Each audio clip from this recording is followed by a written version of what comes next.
ఈరోజు నేను మీ అందరికి విజ్ఞప్తి చేసేది ఒకటే, ఈ రాష్ట్రంలో 5 కోట్ల ప్రజలకి,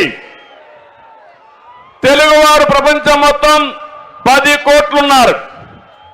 అందులో 5 కోట్ల మంది తెలంగాణలో, ఇతర రాష్ట్రాల్లో, ఇతర దేశాల్లో ఉన్నారు. 5 కోట్ల మంది మన రాష్ట్రంలో ఉన్నారు.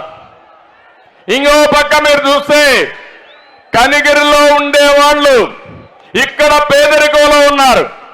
కనిగిరి వదిలిపెట్టి హైదరాబాద్కు పోయినా, బెంగళూరుకు పోయినా, కనిగిరి నుంచి పోయిన వాళ్ళు బ్రహ్మాండంగా ₹1,00,00,000 సంపాదించారు.